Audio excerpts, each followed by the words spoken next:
According to authorities, who was visibly intoxicated.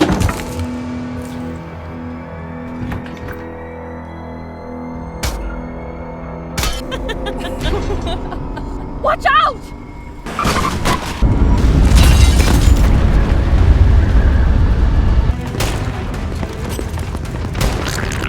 Okay. Okay.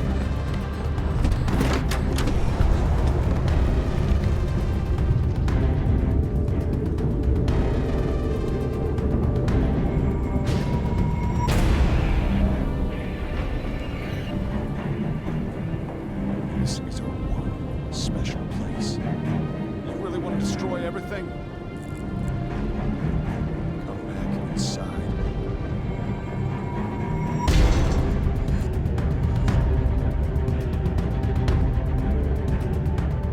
Hey guys, it's nice to see you again, and I've been working on this video for a very long time as I really enjoyed this game, and I really think it deserves its own little analysis of it, and, well, a video essay. So sit tight, grab your snacks, and, well, we are going to be discussing the game while we wait here.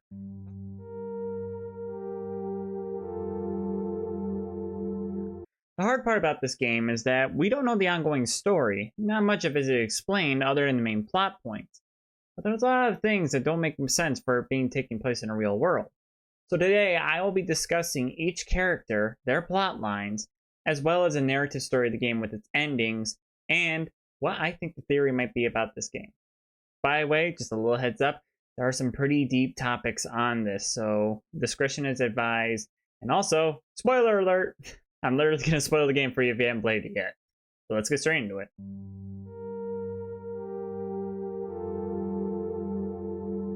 While We Wait Here is a psychological horror game. It's very short, but still fun. Available on Steam. The whole point being that you play as Nora and Cliff, a couple serving up food and drinks at the Lone Glass Diner on the Mount K Highway. Pretty simple, very fun animations, very good graphics for the time. Obviously this being a newer game, but applying to the 90s style. But not all seems to be right. But the only place to start is to discuss each character first.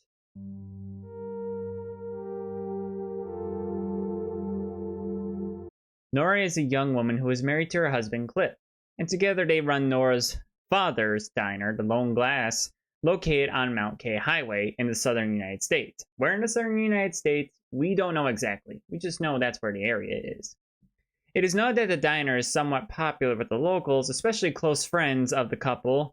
This includes mostly Hank, but we'll get into him later. It is noted in the game you find that Nora is looking at a little pamphlet of quote-unquote villas, joking around, 2 possible new homes they can rent.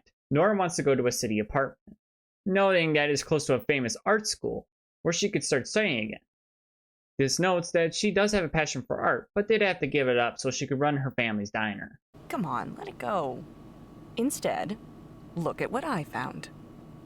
Oh, that magazine again. Which villa have you fallen in love with this time? No villas. You'll love these two, trust me. The first one is very secluded and a bit out of town, but it has a big garden and the most beautiful fireplace. It probably just needs a little remodeling. Well, that sure looks like a villa to me. Come on. This one, on the other hand, is definitely an apartment. It looks quite nice, and it's rather close to the center. It's even cheaper. The only downside is that it faces the street, so it could get a bit noisy. I'll take a coffee and 2 pancakes today. Coming right up. Cliff is a young male, married to his wife Nora. We already covered that, but let's get more into who Cliff is. Cliff is a friendly man and known for his calm demeanor and high tolerance for the clientele at the diner. When looking at the pamphlet, it is noted that Cliff would want to go to the farmhouse. The farmhouse does need some renovations, but it's specifically because there would be a lot of land where Cliff can grow the vegetables in a garden like he's always wanted. Now, there is more detail to both Cliff and Nora, but that requires getting deep into the story. So we're going to discuss each character first before we get into that.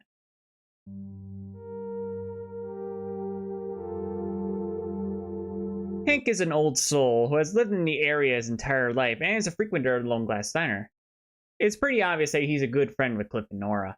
He was raised on a farm, his family farm, and he's very prideful in his work. He's been doing it for his entire life. However, you learn quickly that not everything is as it seems. Early in the game, you learn Hank had some cattle rustlers come to his property and take his cow Bella. He took my beloved Bella this morning. I tell you, it was those sons of bitches. It's been weeks now that we've been hearing rumors about them rustling cattle. Fortunately, I'm a light sleeper. Otherwise, they would have taken away Molly, too. Did you come down right away? Yes, I took the rifle and went out. But by the time I got to the barn, one of them hit me in the head.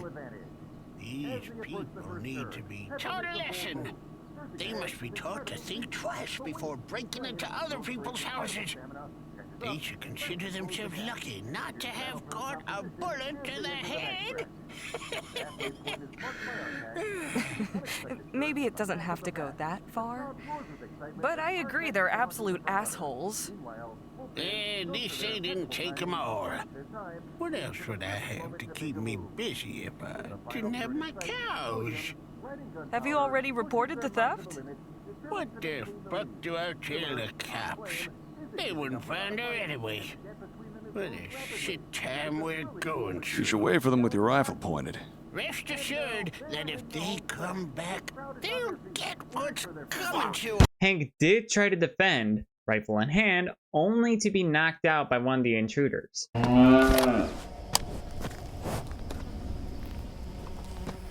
I was sure I heard something. Ladies, what's happening? Shh. Shh. It's all right. We later learn Hank's favorite thing on the farm when he was little, and his main responsibility was to take care of the animals. In a flashback of Hank's childhood, you start with Hank's mother, who is very caring and affirmative of Hank's hard work. Way to go, darling! With all this milk, we can make a nice bit of cheese, huh? What you think? However, things get harder as Hank's father did not like his life outside the farm, saying his mother is too soft on him. Once he demands Hank works on the farm all the time, he is shown to be both verbally and physically abusive to his son. Look how slow and clumsy you are. I can't believe I made you.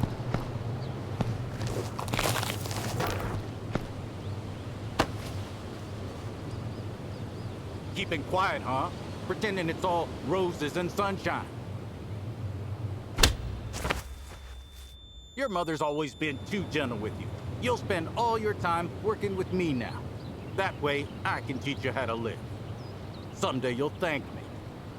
Once back to pretty much what is considered reality, Hank ends up exploring a cave system, being scared by rock slides and bats. While he is searching for his prized cow Bella, you hear distorted voices of Hank's mother and father, as Hank tries to explain that he's just growing tired and just needs a break. These voices sound almost demonic.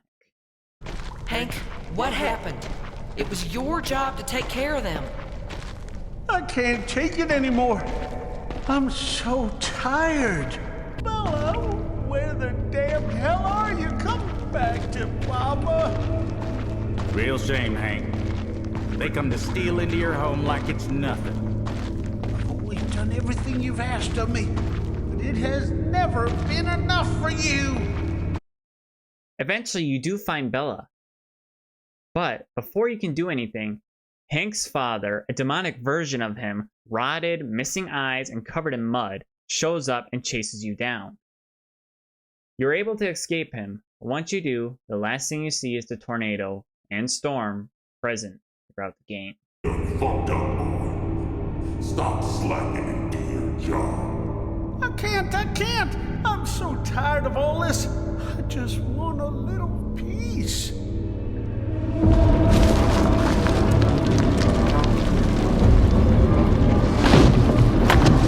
are you running away from your responsibilities, son? Maybe you were right all along.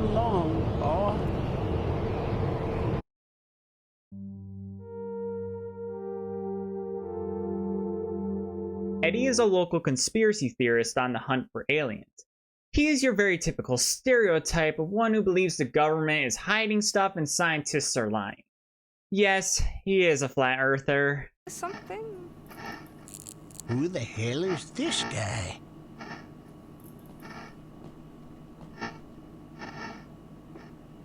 Have you seen anything unusual flying over the diner today? Who are you? And something unusual, you say? Besides that hat you're wearing, you mean? I'm a hunter. Yes, a hunter. But that doesn't take anything away from his story and character. He says he recently saw these aliens in the area, and mentions that the storm coming in is created by the Sons of Orion.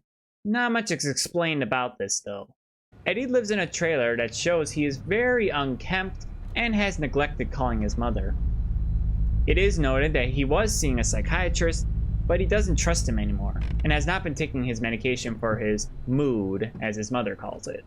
In fact, the money that was supposed to be used to pay the psychiatrist was used to buy a rifle. And then Mom never even knew. Hello? Eddy, honey, you finally picked up the phone. Where have you been? I was getting worried. I told you I can't always pick up on command. I have too much work to do. Oh, have you found a job that satisfies you, honey? I'm very happy for you. But don't you think a call every now and then would please your mother? You know I worry about you so much. Oh, did you eat them cookies I baked for you? How were they? They were delicious, Ma. I ate all of them. Oh, that's good, honey. And how about that medication for your mood? Are you taking that all right? Listen, Mom, I'm very busy right now. I've got some things to take care of. I will call you back when I'm done. Oh, no, just wait a moment, darling. Dr. Stevens called this morning. He said you didn't go to your session. I even left you a check to pay him. I don't need Dr. Stevens anymore, Ma. I'm not sick. I've been much happier lately, and besides, I've already told you he's not trustworthy. And about the money, don't you worry, Ma. I used it for our common good. Oh, did you give it to that charity you like, honey? I'm so proud of you. You always had a big Thank heart. you again, Ma. I have to go now. I'll let you go then, Mama's sweetie pie. Remember to take that medicine. I will make you proud of me, Ma. Even just once. Looking at the caffeine addiction, stutter, and the state of living, I believe Eddy might have depression. Later, Eddy explains how he was abducted by aliens and how he fought them off. How he explained it, though, is a bit odd, knowing the same storm was near his trailer at this point, right before he was abducted.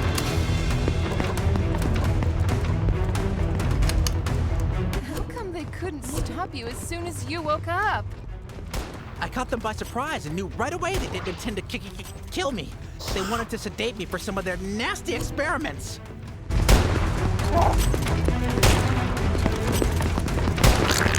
Something just does not add up here.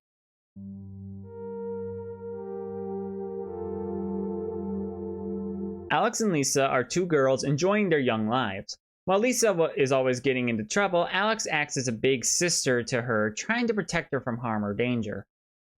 We learned that they were in a club, and a man inappropriately touched Lisa, which led to Alex attacking the man. On people? From now on, that guy will think twice before being a jerk to you.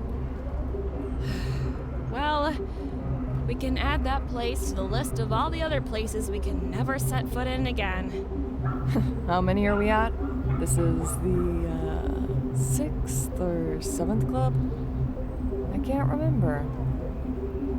Alex, where was that asshole Adam in all of this? See, if I wasn't around, who knows what would have happened in there? He should be around here. He was going out for a smoke. Also, please, I told you not to call him that. Yeah, smoke, sure. Did his smoke have a nice ass, too? I've forgiven him, Alex. He said it was a mistake. I have never seen someone flirting with a whore by accident. Come on, let's go look for him. Who knows where he's gone? Once banned, they left and met a hobo friend. But while doing that, Lisa learns that her boyfriend, Adam, is nowhere to be found. And it is already a troubling sign, as Alex mentions that he is not very faithful. After all, he did flirt with a whore one time. Eventually, Lisa and Alex find Adam in his car making out with another woman. Lisa, heartbroken, wants to leave as soon as possible, but Alex wants revenge. Alex used a metal pipe to beat up Adam's car, destroying the body and windows. Lisa, come on. Don't be like that, baby. You know what? Keep doing whatever you want. We're done. Come on, get dressed. I can't believe it, Alex. I feel so stupid. He's just an asshole who never respected you. You haven't lost shit. Let's just leave, please. I hate seeing you like this. What are you going to do with that? Lisa, what the I'll hell is cheer this you bitch doing? What the fuck are you doing to her car? Stop it! I should have done this a long time ago. Stop, damn it!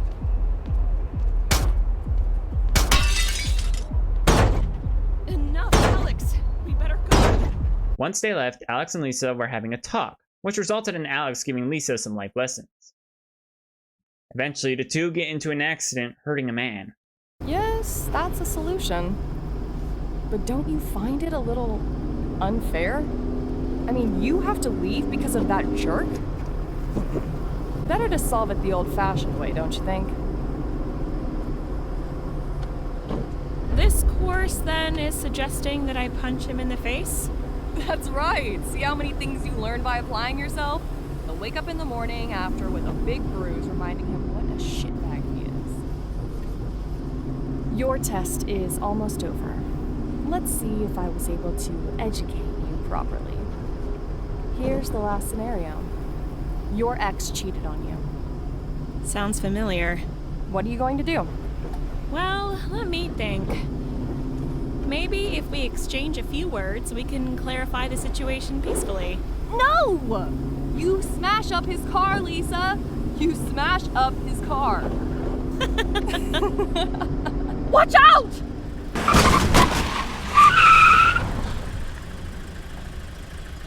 Alex? Alex, afraid of what her friend will face, takes a rock and kills the man. Noted once again, the same storm started once the situation occurred. Nobody saw us, Lisa! There's not one other living fucking thing around here! What are you trying to say, Alex? What are you saying? Do you want to go to jail, Lisa? This asshole was walking around in the dark! What now? Alex, what the fuck are you doing? Alex, please stop! What the fuck are you doing? Alex!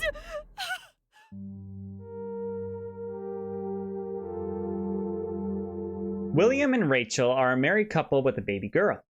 Not all is as it seems, as some of the things said by Rachel show that there is trouble in paradise. When Rachel leaves for the bathroom, the baby begins to cry while being held by William. Hold Sarah for a moment. I need to use the bathroom. Why do you always cry when I hold you? William mentions that he is going through a rough patch in the relationship. No. They make you lose your mind from a very young age, huh? Yes. Yes. I thought it was going to be easier. It's still the best thing that happened to us in a long time. It's so nice to hold her. If it weren't for the constant fear of disappointing her. How come you say that? You know, I'm having a real hard time lately. I often feel that I'm moving forward out of a sense of duty. It's not always smooth sailing between us. We learn from a flashback that William is working on the baby's room in their apartment, which shows signs of financial struggle. Rachel notes this when she mentions she wishes William could get a promotion. Once left, William mentions he got a note which is laced with a lipstick kiss.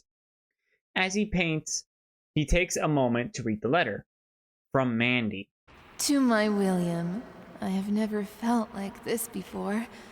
I shiver as I write this. These last 2 days have been a breath of fresh air for me. I don't want to dance around it too much. I think I've fallen in love with you.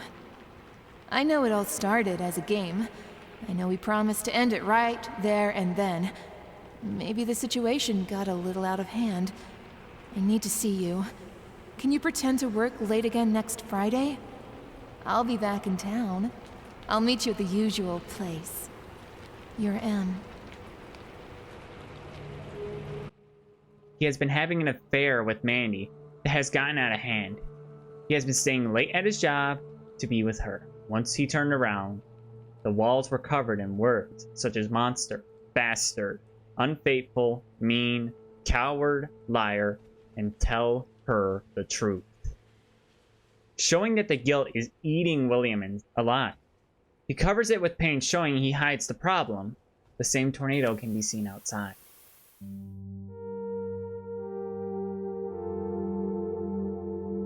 Mandy's a minor character in the game, but still plays such an impact to the story, her being another friend of Nora and Cliff. She recently moved to the nearby town so she can be closer to the man she has developed feelings for, i.e. William. Mandy is a movie star who finally got a part as a character taken by a gang in an action movie, Corrupted Dreams. Ironic, isn't it? It's Alan Smith's new movie, though I can't go indulge you in the details quite yet. You know I love it when you give me some exclusive news. All right. It's an action film. I'm playing the role of a victim taken hostage by a gang of criminals. Wow, that's nice. Are you sure this isn't a porno flick? I'd gladly watch that one. Hank! Somehow I had no doubt you would, Hank. Phooey. She's having trouble as this job has caused her to let a man she is in love with be unfaithful, making her even question her job.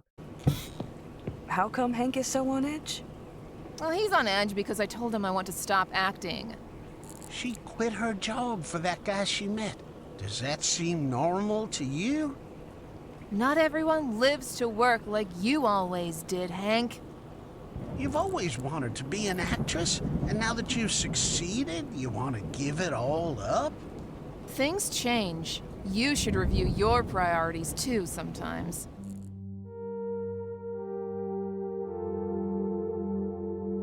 The stranger, while nameless, is still crucial to the story. He is at the start of the game watching a horse race on the TV in the diner, which he lost all of his cash on. Coming to him. After requesting multiple drinks, it is noticed he is rude and intoxicated, calling out both Nora and Cliff and their friends with vulgar language. Another glass. Are you sure you haven't had enough to drink? Another glass. All right. Shall I leave you the bottle? Feeling lazy today? Of course I don't want you to leave me the bottle. No, I'll call you back if I want more. All right, whatever. Later, it is found that Lisa and Alex hit the stranger with the car and killed him, bringing large moral questions to the player. I'm finally being served by someone who knows how to do her job. I bet you're the boss here. Yes, and if I were you, I'd stop giving a shit. All right. Someone's a little touchy.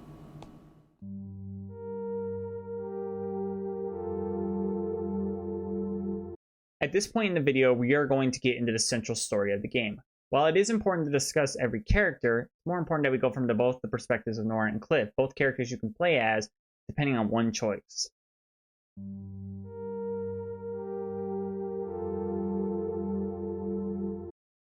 After the stranger gets angry, Cliff reprimands him to calm down, resulting in him being happy with Nora's service. Nora questions if they should leave the diner and everything they created. It's revealed that Cliff is missing an eye and begs Nora to stay, where she runs away to see the incoming storm. It's just my luck that your father decided to hire me. Yeah.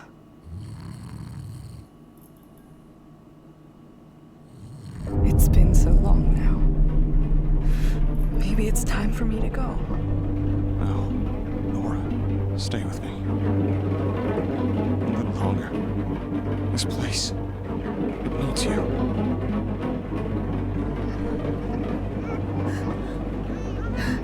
I need you. As I need you. But I cannot do this anymore. All this pain will never leave The you. available have to details leave, Cliff. indicate that the murder occurred yesterday evening in a small diner frequented mainly by residents of the area. According to authorities.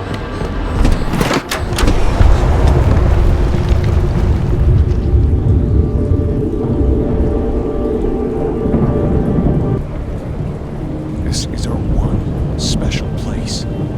You really want to destroy everything? Come back inside. Nora is found in the bathroom, freaked out about the situation, only to see Cliff barricading the door, trying to prevent Nora from leaving. Reality returns. Once in the back room, an elevator appears with Cliff waiting for Nora. When inside, a major plot point is discovered, as Nora states during the elevator ride that she and Cliff never bought the apartment.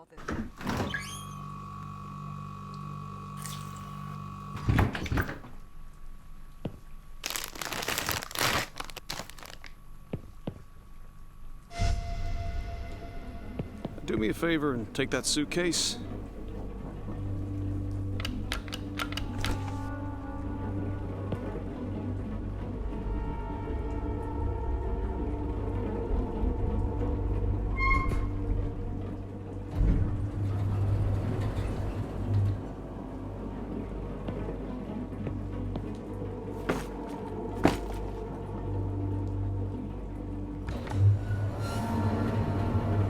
What is this place? What do you mean? This is our home. We're still thinking about Hank. But don't worry. We'll soon find someone else to tell stories to. We never moved here, Cliff. We didn't make it in time. Here we can be together. Do you want me to be alone? It's not what I wanted, and you know it. If only things had turned out differently. And this wasn't the way we imagined our future. But I can only exist here.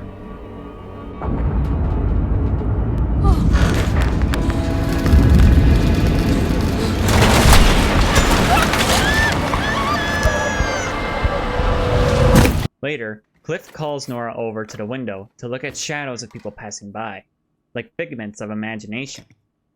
Cliff says she is not one of them because she chose not to choose. Who are they? Choosing is hard. You're so afraid of making a mistake that you think it's better not to choose at all. Nora also engages with the clientele to help them with their various problems.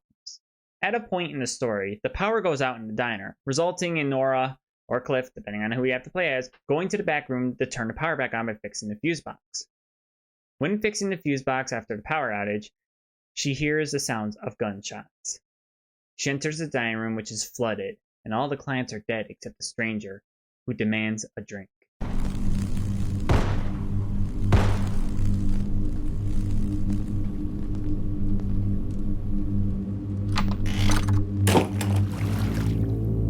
I want another glass. Why are you still here? I just need some silence. You came in here without a second thought, and you took everything from me. That's right, I did. And you are the one who continues to open this wound. Why all this? Shit. Things just happen sometimes. Ain't no reason for it that'll ever make you feel better. It may seem like the easy way, right?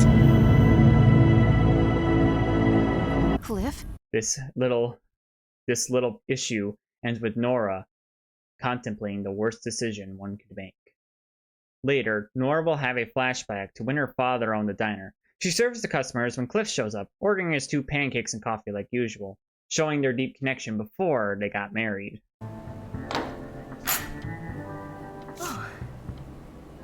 Hello. Hey. Were you expecting me? No, I didn't think you were coming by today. Yeah. I had to take care of a few bits this morning. Maybe it's a little late for breakfast now, but didn't want to miss you. You did well. You know, I would have been offended if you didn't drop by to say hello. All right, all right. Well, what shall I get you? I'll take a coffee and 2 pancakes today. All right, coming right up. Where have you been all this time? It's been a while since we've seen each other. Oh yeah, I've been very busy. I couldn't wait to get back here and see you. Once helping everyone, Nora goes back to the beginning, where the drunk man is passed out. She asks Cliff to check on him. He refuses to pay his tab, forcing Nora and Cliff to call the police. The stranger pulls out a gun and shoots Cliff twice, killing him. A heartbroken Nora wants to stay in the place where Cliff exists. Hey, bud. Is everything okay? Yes, yes. Leave me alone.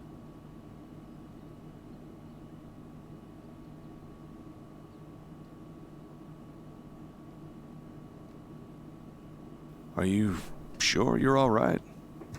Are you? You're still here? Can you leave me the fuck alone? I think you better go and freshen up. And I think you better mind your own goddamn business. Okay, okay. Look, you better get out of here. I hope you've at least got enough money to pay for everything you've drank. I don't have anything left. Okay, man, you're making me do this. Nora, call the cops, please. It's possible to reason with them. I really don't think so. Stay away from me. Today is just not my day. Calm down, asshole. Hey, Put the weapon down. What the fuck are you doing? Get away from me. Okay, okay. You have to calm down, though. I told you to get away, are you deaf? Shoo! Away! Leave me alone! Oh, fuck. No, stop! We won't call anyone, just leave!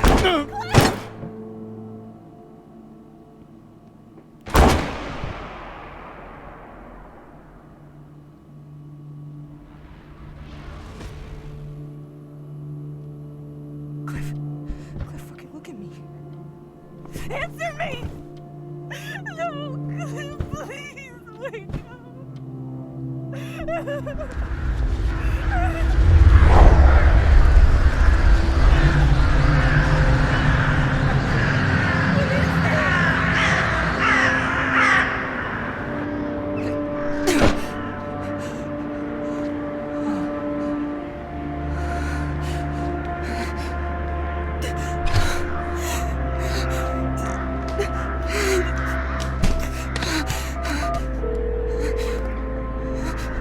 911, what's your emergency?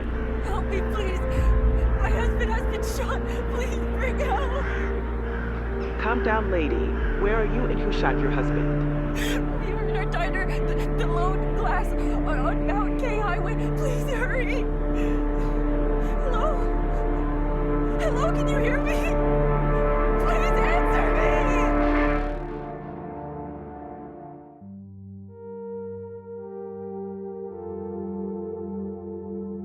The other story that has potential is Cliff's story, which is also determined by what you say to the man who is drinking. When Cliff is okay with the stranger being rude, Nora becomes worried. This results in Nora spilling the drink on the stranger, who leaves her bathroom after ridiculing her. It's all right, Hank. Leave it alone. After all, I am supposed to be working.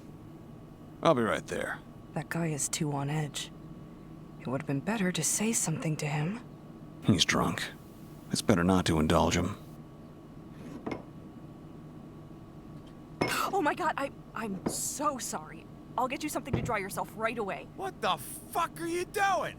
Why don't you just watch where you're walking, you bitch? Fuck me.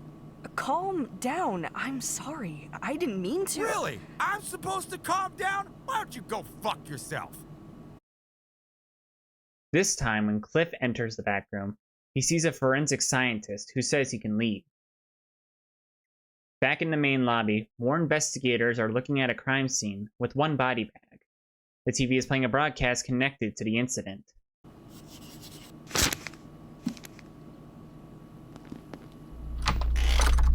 Oh, you're already here. Is it really necessary to continue? You're free to go. No one's forcing you to stay here. You don't know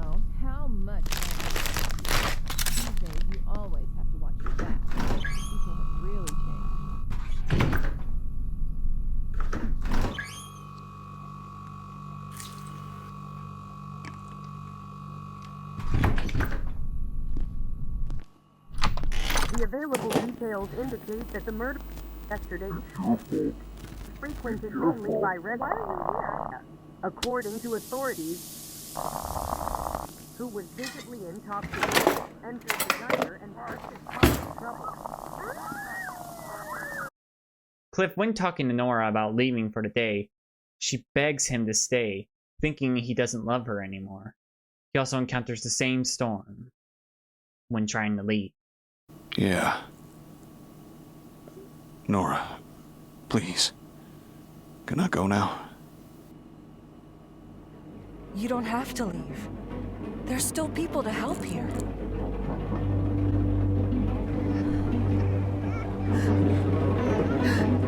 Stay with me for a little while longer. I can't, not anymore. Can a place where we are not together even be special? Our world will fall apart if The you leave, available my details love. indicate that the murder I occurred have to yesterday leave. evening in a small diner frequented mainly by residents of the area. According to authorities, a man named Frank Smith, who was visibly intoxicated, entered the diner and started talking.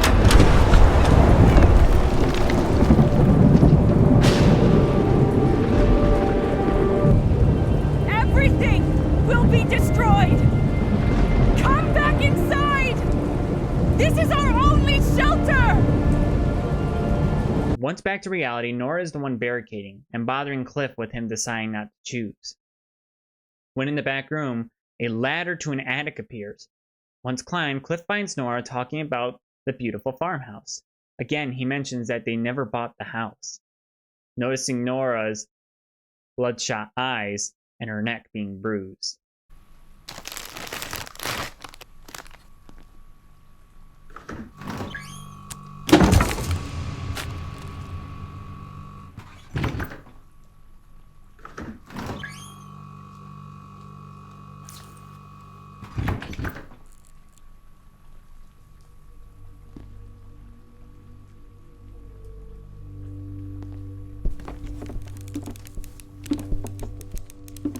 Nora?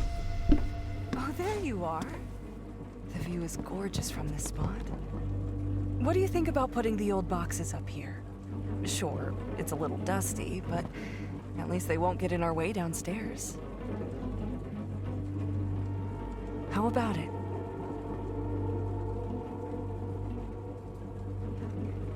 Where are we? We're home. What's the matter, Cliff? Nora, we never bought this house. Are you afraid of me? No. I'm afraid of all this. I'm sorry things turned out this way, but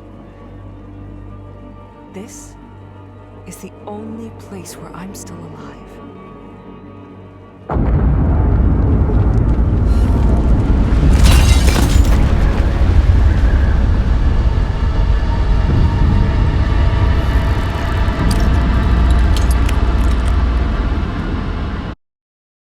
Cliff goes through the same cutscene as Nora when fixing the fuse box. When returning to the beginning, he is with Nora, while the stranger is in the bathroom. He goes to grab a towel as Nora begs the stranger to leave. The stranger gets angry, hitting Cliff with a bottle and strangling Nora to death. Cliff tries everything he can to save Nora, losing his love. Oh, they say this every year. What the hell is he doing in that bathroom? I thought he was cleaning himself up, but he's been in there for a while now. Go see if there's any more towels in the back. I'll see if he needs help in the meantime. Okay.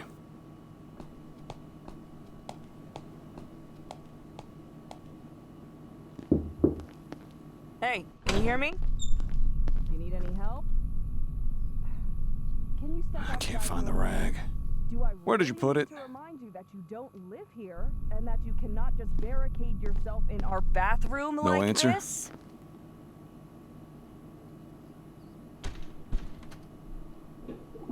Look, you can't. What the hell do you want from me? Don't you dare! Don't touch me! Shut your mouth! Why does everyone always want to fuck with me?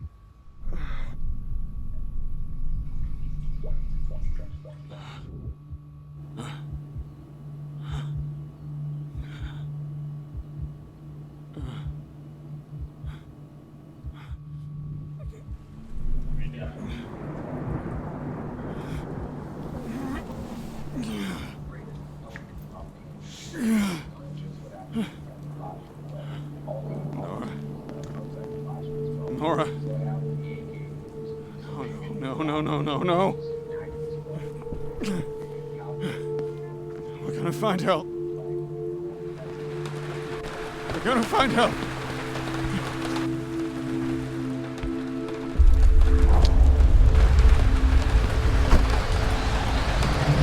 Nora.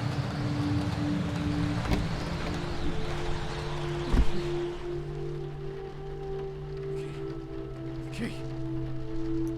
Please start. Just fucking start, please. Come on. Just fucking start. Come on, please.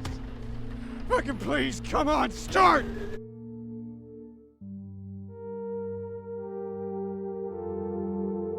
Now, the endings, there's not really typical endings to the game. There's 4 that are possible, with many differences beyond that, but I separated them into what I consider the best and worst endings. So we're going to get straight into that. The good ending is achieved by helping everyone in the diner and not giving them conflicting information. Throughout the game, each character has 2 choice impacts, and the character you play as, Nora or Cliff, is chosen at the beginning. Am a hero.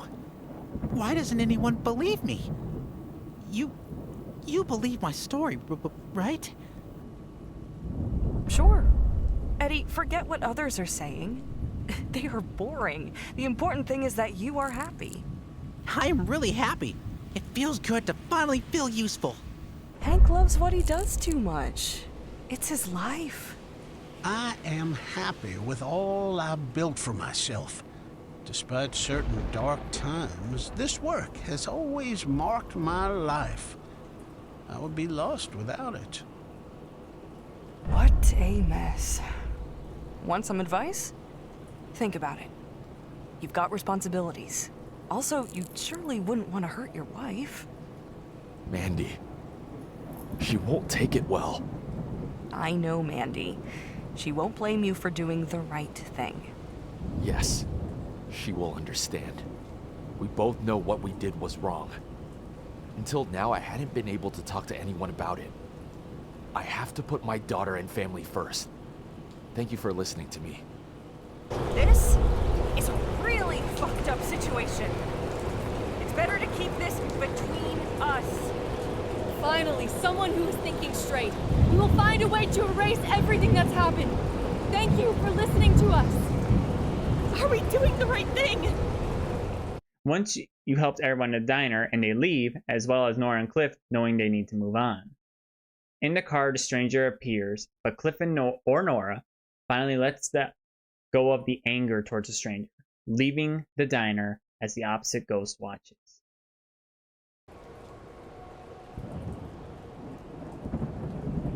You are gone now.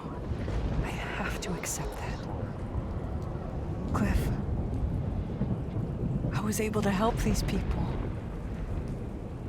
Now I know what is best for me.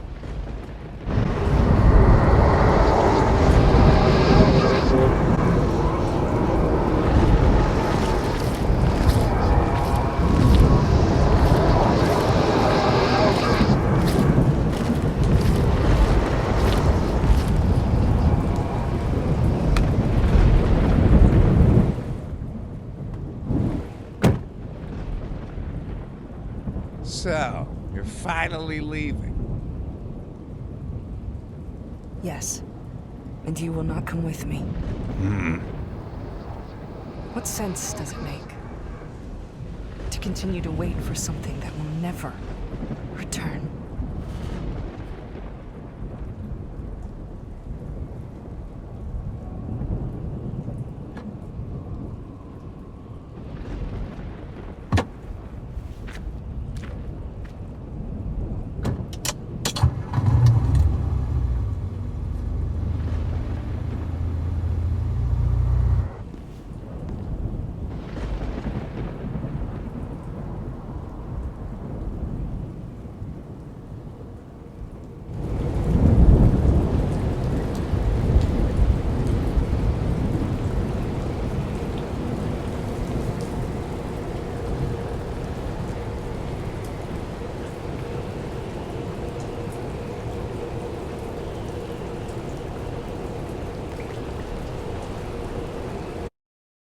Hank continues his pride of owning the farm.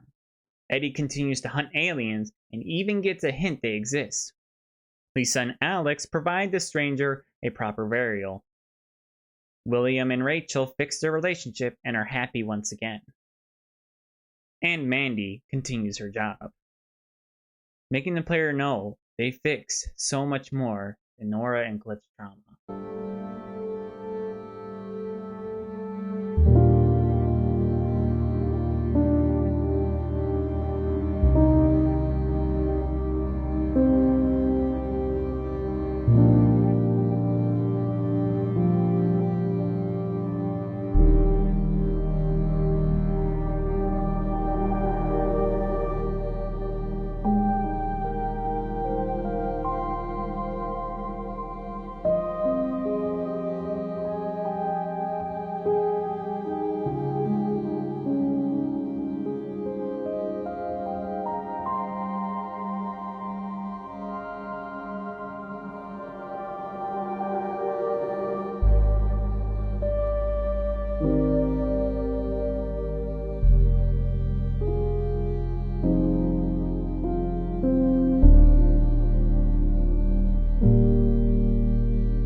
The okay ending comes from giving the non-moral option, as I call it, to the clientele.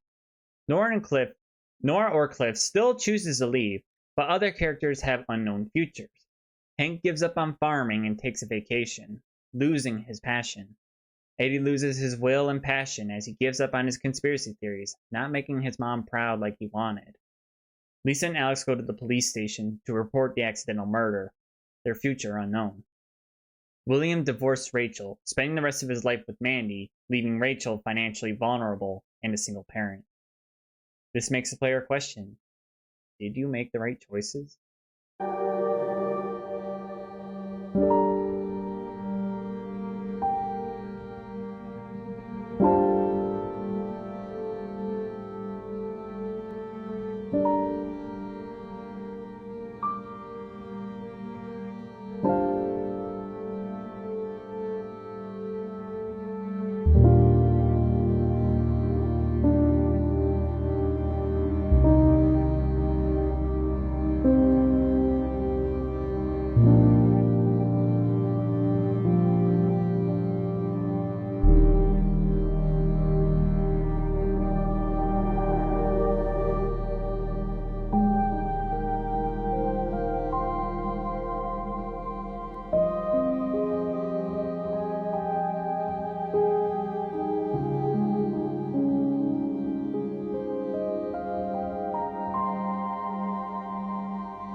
The bad ending is when Cliff or Nora decide that they can't leave the diner, as that could mean the ghost of the one they love disappears. They lock themselves in the diner, and wait for the tornado's destruction as the other clientele join the fate. It is shown Nora outside the farmhouse as Cliff joins her for an embrace, saying he missed her as the tornado destroys the farmhouse.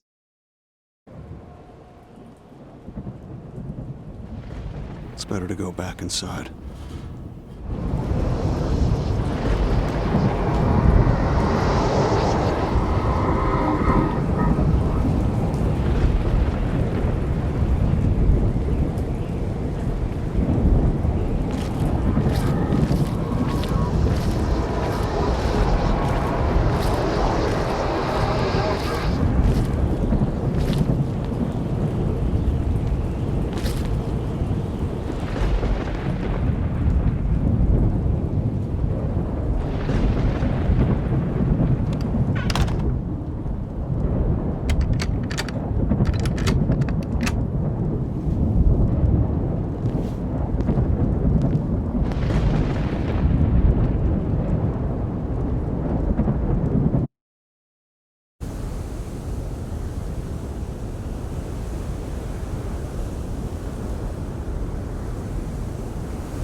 To keep me waiting, as usual.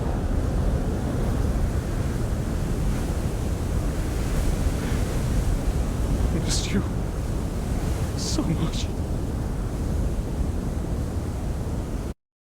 The clientele still join the fate of the player as Cliff or Nora locks themselves in the diner. Nora appears in the apartment she wanted, looking upon a destroyed city. Cliff tells her about the easel he just bought for her. They embrace as they have missed each other.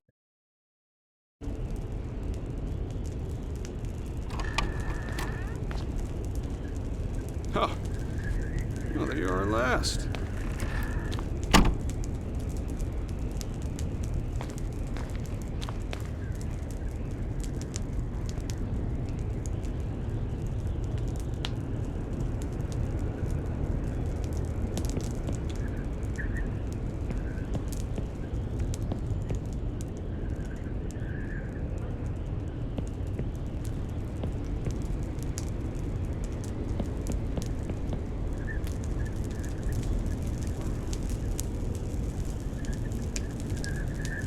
Is the canvas okay? They only had this one. I missed you so much.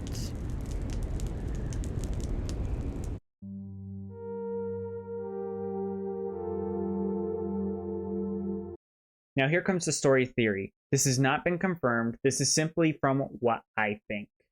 And heads up, it's not scary, but it is a pretty interesting one when you think about it. After looking deeply into the story, recording the gameplay, and writing the script, something has come to my attention. In the end, the diner is revealed to be destroyed by the tornado. No one is found. This is the theory that all these characters are in purgatory.